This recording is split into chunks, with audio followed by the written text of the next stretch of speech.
Morning tenth class आप कैसे हैं सब? अच्छे हैं ना बच्चे? आई थिंक सो सभी बढ़िया होंगे अपने घर में। ओके बच्चे, बेटा हम कर रहे थे classification, periodic classifications of elements. Periodic classification means जैसे जैसे टाइम बीत गया, एलिमेंट्स की जैसे जैसे खोज हुई, उनके पीरियड्स के अकॉर्डिंग उनको क्लासीफाई करना शुरू किया। ओके बच्चे, ये हमारा है chapter number 5, periodic classifications of element. बच्चे अब हम सबसे पहले हमने पीरियोडिक क्लासिफिकेशन ऑफ एलिमेंट में क्या पढ़ा था? सबसे पहले हमने पढ़ा था डॉबिनस ट्रेड। ओके बच्चे, सबसे पहले हमने पढ़ा था डॉबिनस ट्रेड। डॉबिनस ट्रेड में क्या होता था बेटा? डॉबिनस साइंटिस्ट थे, उन्होंने अपने नाम से जो भी खोज करता है साइंटिस्ट, उसके नाम पे वही थ्योरी पड़ जाती है। तो डॉबिनस ने खोज की थी और एलिमेंट्स की उस टाइम पे, और उनको डिवाइड करना शुरू करा था। लेकिन ये था कि जो डॉबिनस थे, ठीक है बेटा, उस वक्त एलिमेंट्स नहीं बोला जाता था, जैसे हाइड्रोजन, ऑक्सीजन, नाइट्रोजन, लिथियम, इन सबको आज के टाइम हम एलिमेंट्स कहते हैं। उस टाइम एलिमेंट्स नहीं बोला जाता था, उस टाइम इन्हें क्या बोला जाता था? ट्रेड्स। Okay, Dobereiner's triad. तो तीन तीन में डिवाइड करना शुरू करा। डॉबिनस ने एलिमेंट्स को कितने ग्रुप में डिवाइड करना शुरू करा? थ्री ग्रुप्स में डिवाइड करना शुरू करा। फर्स्ट ग्रुप में बेटा क्या आ जाता था कि जो एलिमेंट्स थे, फर्स्ट 2 एलिमेंट्स 3 ग्रुप्स में डिवाइड थे, वो 3 में डिवाइड थे, और एक में 1 2 3 में ही डिवाइड किए उसको। तो क्या उनकी ऐसी उन्होंने निकाला कि जो फर्स्ट और थर्ड एलिमेंट था, उनके एटॉमिक मासेस को एवरेज की गई, उनके एटॉमिक मासेस की एवरेज की गई, और वो जो थी एवरेज किसके साथ उसकी रिसेंबल करती पाई गई? उसकी रिसेंबल करती बाई सेकेंड के। लेकिन इसमें भी कुछ कमियां पाई गई, ठीक है। उसके बाद laws of octave, Newlands of octave आया। ऑक्टेव जी आए, ऑक्टेव जी ने क्या करा? न्यूलेंस ऑफ ऑक्टेव थ्योरी आई। ऑक्टेव इन साइंटिस्ट के नाम पे ही है। ओके, साइंटिस्ट के नाम पे ही पढ़िए, न्यूलेंस ऑफ ऑक्टेव। तो इन्होंने क्या करा? उनमें कमियां निकाली कि जो बाद में एलिमेंट्स आने शुरू हुए ट्रेड्स, तो वो बिल्कुल रिजेंबल नहीं करते थे किसके? सेकेंड के। उनकी एवरेज सेकेंड के इक्वल होनी चाहिए थी डॉबिनस के अकॉर्डिंग, पर वो नहीं पाई, उसकी प्रॉपर्टीज़ उसके रिजेंबल नहीं कर पाई। तो न्यूलेंस ऑफ ऑक्टेव ने किस तरह से उसको करा? न्यूलेंस ऑफ ऑक्टेव ने क्या करा? एलिमेंट्स को डिवाइड किया, सा रे गा मा पा ध नी स, ठीक है। जो इस तरीके से डिवाइड किया उन्होंने, ये म्यूज़िकल जो है हमारे सारे का मपा, उनके आधार पर डिवाइड करना शुरू करा। 1 2 3 4 5 6 7 ग्रुप में डिवाइड करा उन्होंने, ठीक है। और जो 7th वाला था लास्ट, वो किसके इक्वल आ जाता था? फर्स्ट के इक्वल रिसेंबल करता था। किसके टाइम पे? ऑक्टेव्स के टाइम पे। लास्ट 7th वाला जो एलिमेंट था वो किसके इक्वल माना जा रहा था? फर्स्ट के। उसकी प्रॉपर्टीज सारी किसकी इक्वल जा रही थी? फर्स्ट के। म्यूजिकल जिस तरह से हमारे सारे ये होते हैं, सारे गमपा, इनके आधार पर उन्होंने डिवाइड करा इनको। लेकिन इसमें भी कुछ लिमिटेशंस पाई गई। आगे जो एलिमेंट्स होते आए और निकल के आए, जो वो जो लास्ट वाला था फर्स्ट के इक्वल नहीं आ रहा था, तो इनके भी इसको भी ख़त्म कर दिया गया। फिर आया मेंडलीफ। अब हम पढ़ते हैं Mendeleev periodic table 81, Mendeleev periodic table. Mendeleev ji ने क्या करा? एलिमेंट्स इस टाइम पे नोन में। ओके बेटा, ऑक्टेव के टाइम पे कितने एलिमेंट्स नोन में थे? ऑक्टेव के टाइम पे बेटा 56 एलिमेंट्स हमारे नोन में थे ऑक्टेव के time. Okay, Newlands of octave के टाइम ये याद रखना, अच्छे से याद रखना कि how many elements are there at the time of Newlands of octave. There are 56 elements are known at the time of Newlands of octave. उसके बाद इसके ड्रॉबैक्स आए, काफ़ी ड्रॉबैक्स आने के बाद इसको भी हटा दिया गया। फिर आई Mendeleev periodic table. Mendeleev periodic periodic table में कितने एलिमेंट्स नोन में थे? 63 elements are known at the time of Mendeleev periodic table. Okay, 58 elements तो थे डॉबिनस के ट्रेड में, और 56 और 63 थे मेंडलीव पीरियोडिक टेबल के टाइम पे। ओके ओके बच्चा, देखिए अब आप अपनी बुक पे देखिए पेज नंबर 83। ये देखिए बेटा, 8th ग्रुप में इसको डिवाइड किया गया है। ओके बच्चे, 8th ग्रुप में इसको डिवाइड किया गया पीरियोडिक टेबल को eight the time of Mendeleev periodic table. लेकिन जो 8th ग्रुप थे उसको भी एक ग्रुप को 2 में डिवाइड किया, ए बी। ओके, इस तरीके से इन्होंने डिवाइड करना शुरू कर दिया था। तो इस तरीके से रिजेंबल करती थी। ओके बच्चा, लेट्स सी पेज नंबर 81 देखिए, making order of the Charles Mendeleev periodic table. Even after the rejections of Newlands of Octave, many scientists contributes of search for a pattern to collected of properties of elements with their atomic masses। काफ़ी इनकी drawbacks आने के बाद इनकी जो theory ख़त्म होने के बाद न्यूलैंड्स ऑफ ऑक्टेव की थ्योरी कैंसिल हो गई, उनको रिजेक्ट कर दिया गया। तो उसके बाद काफ़ी साइंटिस्ट आए, काफ़ी साइंटिस्ट ने अपनी थ्योरी दी, काफ़ी साइंटिस्ट ने उसके ऊपर खोज करनी शुरू करी। लेकिन the main considers of classification of elements goes to Dmitry Ivanovich Mendeleev और रशियन केमिस्ट। मेंडलेव जी आए और रशियन केमिस्ट थे। इन्होंने इसके बाद जो थी थ्योरी इनकी नोन में आई। He was the most important contribute to the earlier development of a periodic table of element wherein the element were arranged in the basis of their fundamental properties। इनकी ये जो थी टेबल नोन में आई काफ़ी उसके बाद, और उनकी टेबल किस में कैसे डिवाइड करी इन्होंने अपनी टेबल को? Basics of their fundamental properties. Fundamental properties के आधार पर उन्होंने अपने एलिमेंट्स को डिवाइड किया और टेबल्स तैयार करी। The atomic masses and also the similarities of chemical properties. क्या क्या करा? उनके एटॉमिक मासेस का साथ में उनकी प्रॉपर्टीज़ को ध्यान में रखते हुए टेबल बनाई गई। ठीक है बेटा, पहले उनकी मासेस फिर उनकी प्रॉपर्टीज़ को ध्यान में रखते हुए ये टेबल तैयार करी गई। और टेबल जो थी वो ग्रुप में थी, कितने ग्रुप और पीरियड्स में डिवाइड की गई। टेबल जो थी उसके ग्रुप कितने थे? 8 ग्रुप थे, और पीरियड्स कितने थे उसके? 6 पीरियड्स थे। 6 पीरियड्स में और 8 ग्रुप में टेबल को डिवाइड किया गया। When Mendeleev started his work, जब इन्होंने अपना काम किया मेंडलीव जी ने, तो उस वक्त 63 एलिमेंट्स नोन में थे। ओके बेटा, ही examined the relationship between the atomic masses of the elements and the physical and chemical properties।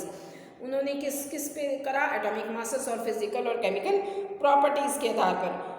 Among chemical properties, Mendeleev concentrated on the compounds formed by the element within an oxygen and hydrogen। He selected hydrogen and oxygen as they are very reactive and formed compound with most elements। इन्होंने किसको और किसको ध्यान में रखा? Hydrogen और oxygen को। देखिए बेटा, आप अपनी टेबल को यहाँ पर ध्यान से देखिए। यहाँ पर इसमें देखिए बेटा, O और H, R के साथ क्या लगा हुआ है? O और H, R के साथ यहाँ पे ऊपर O और H। क्यों इसको O और H को रखा? O और H को इसलिए रखा क्योंकि बहुत ज़्यादा सभी के साथ ये क्या हो जाते थे? रिजेंबल हो जाते थे, मैच कर जाते थे, इसलिए इनको रखा। He selected hydrogen and oxygen as they were very reactive and formed compound with most element. सभी एलिमेंट्स के साथ मिलकर एक कंपाउंड तैयार कर लेते थे, ज़्यादा ही रिएक्टिव थे, सभी के साथ रिएक्टिव हो जाते हैं। ओके, इसको ध्यान में रखते हुए इन्होंने ये इस तरीके से तैयार करा था। The formula of the hydride and the oxide formed by any element were treated as one of the basis properties of the element of their classification. He then took 63 cards and one each card were wrote down the properties of the one element. उन्होंने 63 cards लिए और उस पर उनकी सारे elements लिखे और उसकी प्रॉपर्टीज़ के आधार पर उनको रखते गए और फिर उनको अरेंज करते गए. Arrange in order to their increasing atomic masses. Increasing atomic mass पे उन्होंने रखना शुरू करा. ओके बेटा, इंक्रीजिंग एटॉमिक मासेस. देखिए बेटा यहाँ पे फर्स्ट में जैसे हाइड्रोजन है, फिर लिथियम है, सोडियम है और पोटेशियम है. तो इस तरीके से लिखा और इन सब की प्रॉपर्टीज़ कैसी इंक्रीजिंग करती हुई इन एटॉमिक मासेस और प्रॉपर्टीज़ इनकी रिजेंबल करते हुए एक ग्रुप में डालते चले गए. तो इस तरीके से इन्होंने मेंडेलीव जी ने अपनी ये टेबल तैयार करी. ओके बच्चे, आगे देखिए. कार्ड्स लिए, wrote down their properties. One of the element he sorted out the element with similar properties and pinned the card together on a wall. एक wall पे पिन करे card. He observed that most of the element got a place in a periods. और उन्होंने जब उनको करे बनाना शुरू करा तो देखा कि सभी एलिमेंट्स मोस्टली सभी एलिमेंट्स के अपनी टेबल के अंदर एक स्पेस बनती चली गई, प्रॉपर स्पेस बनती उनकी चली गई. Okay, similar most of the elements got a place in the periodic table and were arranged in the order of their increasing atomic masses. Table बनाते चले गए, उनको अरेंज करते चले गए कार्ड्स पे लिख के नाम और फिर उनसे वो टेबल बनने के बाद देखा उन्होंने कैसे रखते चले गए. उनके इंक्रीजिंग एटॉमिक मासेस के आधार पर उनको रखते चले गए. He was also observed that there occurs a periodic occurrence of element. Periodic occurrence of element की कोई भी ध्यान में रखा with similar physical and chemical properties. Physical और केमिकल प्रॉपर्टीज़ उनकी सिमिलर पाई गई. On the basis Mendeleev formulated a periodic law which states that the properties of elements were periodic functions of their atomic masses. Atomic masses को भी ध्यान में रखते हुए table को बनाना शुरू करा. Mendeleev periodic table consists vertical column called group. Vertical column को ग्रुप बोला, वर्टिकल कॉलम को उन्होंने ग्रुप बोला और हॉरिजॉन्टल को पीरियड्स बोले. हॉरिजॉन्टल ग्रुप को पीरियड और वर्टिकल कॉलम को उन्होंने कैसे क्या बोला, ग्रुप. ये ग्रुप हो गया और ये हॉरिजॉन्टल को पीरियड्स उन्होंने बोला. Okay, achievement of Mendeleev periodic table picture and achievement of Mendeleev periodic table page number 83 page पे देखिए. अब उनकी क्या करें अचीवमेंट क्या क्या उनसे यूनिक पीरियोडिक टेबल से. ओके बच्चा देखिए. While developing a periodic table, there were a few increasing where the Mendeleev has placed an element with a slightly greater atomic masses. Therefore, an element has slightly lower atomic masses. The sequence was inverted so that the elements were similar properties could be grouped together. Similar properties को जो है एक ही group में डालना शुरू करा उन्होंने. ठीक है, एटॉमिक मासेस और प्रॉपर्टीज़ के आधार पर एक ही उसमें उन्होंने डालना उसको शुरू करा पीरियड्स में.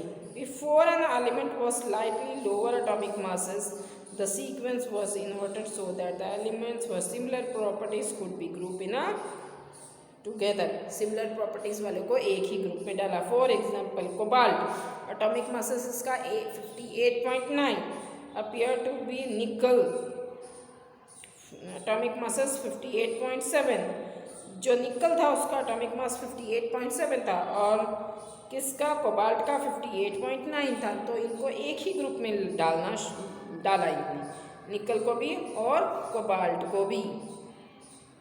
ओके बेटा, कोबाल्ट और निकल को इन्होंने क्या करा एक ही ग्रुप में डाल दिया. देखिए बेटा अपनी टेबल देखिए 8th में देखिए इनको एक ही ग्रुप में डाल दिया तीनों को, क्योंकि ये इनकी जो एटॉमिक मासेस थे रिसेंबल कर रहे थे. इसलिए इन्होंने एक ही ग्रुप में डाल दिया इंक्रीजिंग ऑर्डर के साथ। ओके बेटा, टेबल 5.4 टेबल जो आपकी दी हुई है उसको देखिए। Can you find one of the more such anomaly. आप क्या इसको देखकर कुछ और फाइंड आउट कर पा रहे हैं? ठीक है, ये यही है कि सभी एक साथ डाले गए हैं। Further Mendeleev left most gap in the periodic table. लेकिन बहुत सारा उन्होंने क्या था, गैप छोड़ दिया इस टेबल में। ठीक है, देखेंगे आप काफ़ी जगह यहाँ पर गैप भी पाया जा रहा है। बहुत ज़्यादा यहाँ पर क्या पाया, कहीं कहीं पर गैप पाया। मेंडलीफ जी ने बहुत ज़्यादा टेबल में कहीं कहीं गैप छोड़ दिया था। Instead of looking upon these gaps as defects, Mendeleev broadly predicate the extensions of some elements that had not been discovered at that time. वो गैप इसलिए छोड़ दिया गया कि अभी कुछ एलिमेंट्स उनके नोन में नहीं थे। हो सकता है कुछ और एलिमेंट्स आए तो उनके लिए जगह वहाँ पर उन्होंने छोड़ दी। Mendeleev named them by prefacing a Sanskrit numeral का मतलब वन। संस्कृत के नाम पर उन्होंने लिखना शुरू करा उसमें, जैसे का, तो का को क्या बोलते हैं, वन।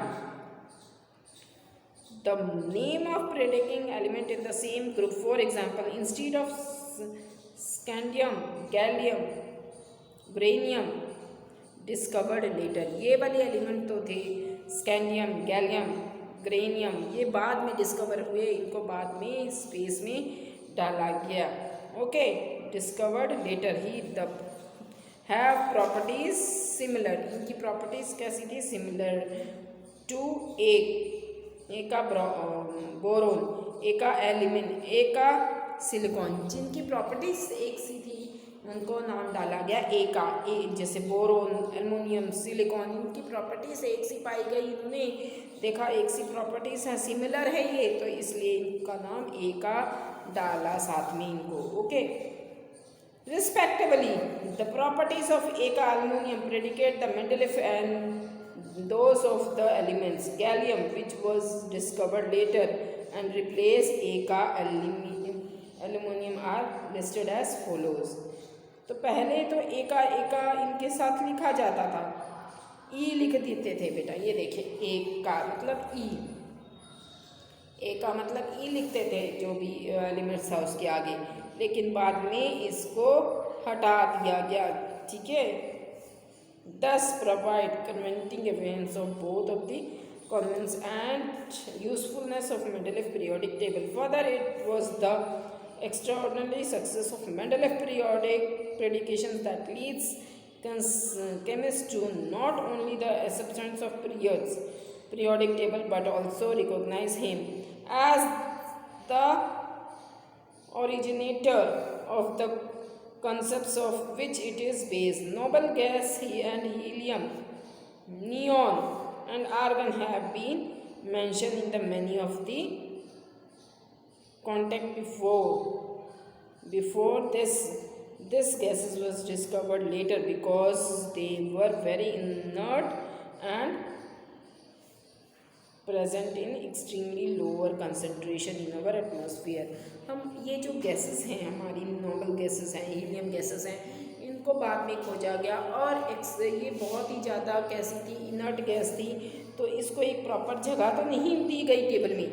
ठीक है, क्यों? क्योंकि बहुत ज़्यादा इनर्ट गैस क्या थी ये gas, because they were very inert and present extremely lower concentration के साथ हमारे एटमॉस्फेयर में पाई जाती थी और इनर्ट गैस थी, इसलिए इसको क्या करा गया, प्रॉपर जगह टेबल में नहीं दी गई।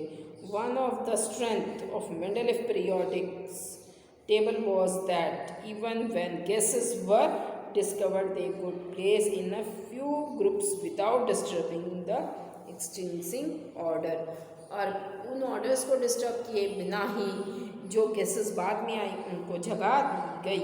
ओके बेटा, तो इसके बाद कल हम आगे करेंगे बेटा लिमिटेशंस ऑफ पीरियोडिक क्लासिफिकेशन। उसकी कुछ अब ये उन्होंने टेबल तो बना दी थी, फाइंड आउट भी कर दी थी, बहुत सही भी लगी थी, लेकिन उसमें कुछ जगह उन्होंने खाली छोड़ दी थी टेबल के अंदर। साथ में कुछ एलिमेंट्स आए तो उनके अकॉर्डिंग उसको जगह दी गई, लेकिन कुछ प्रॉपर उनकी कमियों के आधार पर उसके बाद आगे आगे जैसे जैसे एलिमेंट्स आने लगे तो उसमें भी कमियां आने लगी। तो ये टेबल्स क्या क्या कमियां आने लगी ये हम देखेंगे, ठीक है। तो कल हम करेंगे next making order of charts, the modern periodic table. Modern periodic table को हम कल आगे देखेंगे। तो इसकी लिमिटेशंस क्या थी? Electronic configuration of hydrogen resemble that alkali metal. Limitation ये थी मेंडेलिव पीरियोडिक टेबल को कि ये जो हाइड्रोजन था उसको अल्कली मेटल बोलते हुए combine with hydrogen, oxygen, sulphur सभी के साथ कंबाइन कर देते थे, कंपाउंड फॉर्म कर लेता था, सिमिलर फॉर्मूला शो ऑफ करते थे इसके। अदर वर्ड में हम कह सकते हैं कि halogen hydrogen also exist as a diatomic molecules, इनको डायटोमिक मॉलिक्यूल्स भी कह सकते हैं। It combines with metals and non metals to form covalent compound, और ये मेटल्स और नॉन मेटल्स के साथ मिलकर कोवेलेंट कंपाउंड बना देते थे। Certainly no fixed position can be given to hydrogen in the periodic table। सबसे बड़ी बात ये थी कि ये सभी के साथ तो मैच कर कहीं पे उठा के इसको कभी भी कहीं भी रख देते थे हाइड्रोजन को। इस टेबल में हाइड्रोजन के लिए कोई फिक्स स्पेस नहीं थी, कहीं फिक्स इसको रखा नहीं गया। तो सबसे बड़ी लिमिटेशन ये थी इस मेंडेलिव पीरियोडिक टेबल में हाइड्रोजन के लिए कोई भी प्रॉपर जगह नहीं थी। Isotopes was discovered longer after Mendeleev was proposed his periodic classification of element। Isotopes की खोज भी हुई। he let us recall the isotopes of an element have the similar chemical properties but different atomic mass। और isotopes क्या होता है? Having similar properties different atomic masses होते हैं। तो आइसोटॉप्स की खोज होनी शुरू हुई जैसे ही the isotopes of all element propose a challenge to Mendeleev periodic law. सबसे बड़ी बात तो हाइड्रोजन की थी, दूसरी बात क्या थी कि आइसोटॉप्स की थी। Isotopes having different atomic, isotopes have similar chemical properties different atomic mass थे, तो उनके लिए भी प्रॉपर जगह उसमें नहीं बन पाई। तो ये 2-3 कमियों की वजह से बहुत बड़ी कमियां हो जाती थी ये, तो उसकी वजह से इस टेबल को क्या बोला गया कि इसकी कुछ लिमिटेशंस ऐसी आने लगी उसकी वजह से, तो ये टेबल सही नहीं मानी जाने लगी आगे। अनदर प्रॉब्लम, एक तो पीरियोडिक टेबल वाली हाइड्रोजन वाली थी, दूसरी आइसोटॉप्स की थी, और another problem was atomic masses do not increase in a regular manner. और रेगुलर मैनर में उनके एटॉमिक मास इंक्रीज नहीं कर रहे थे in going from one element to the next. एक एलिमेंट से नेक्स्ट एलिमेंट में जाते थे तो उनके एटॉमिक मासेस ठीक से नहीं इंक्रीज कर पा रहे थे। So it was not possible to predict how many elements could be discovered between 2 elements. और इस कारण से ये नहीं पता चल रहा था कि 2 एलिमेंट्स के बीच में किस एलिमेंट्स को डालें। तो ये कमियां होने की वजह से इस टेबल को भी क्या करा गया, इस टेबल को भी हटाया गया। इसके बाद जो नेक्स्ट टेबल आएगी मॉडर्न पीरियोडिक टेबल बेटा हम कल करेंगे। तो आज है मेंडेलिव पीरियोडिक टेबल करी थी। तो आपने अभी देखा कि हम जो 3 पीरियोडिक टेबल आई थी डॉबिनस की, फिर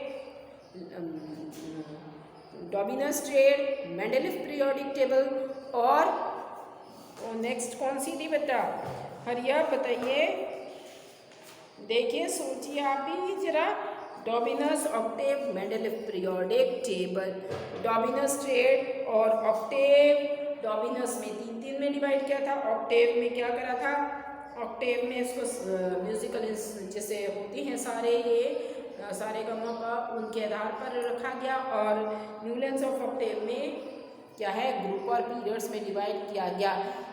8 ग्रुप और 6 पीरियड्स थे उस टाइम जब इन्होंने डिवाइड करना शुरू करा था, पर इनकी सभी तीनों की लिमिटेशंस काफ़ी आने लगी थी।